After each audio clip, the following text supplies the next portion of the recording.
hal-hal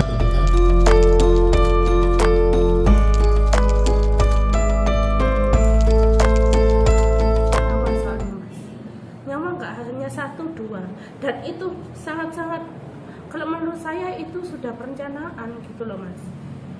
Kecuali ada kisruh dari supporter masuk ke lapangan dan itu ribet.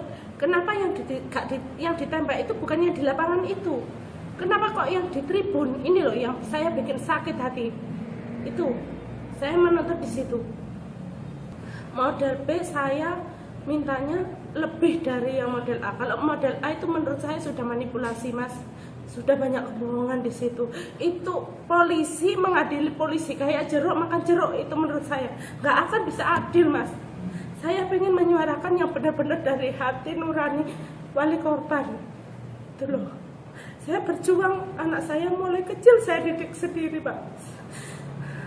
Setelah besar seperti ini dibunuh anak saya mas, itu bukan ini, bukan musibah mas, itu dibunuh, benar-benar dibunuh anak saya. Itu yang saya nggak rela sampai sekarang, sampai kapan tuh saya tetap mas berjuang, itu tetap sampai saat ini.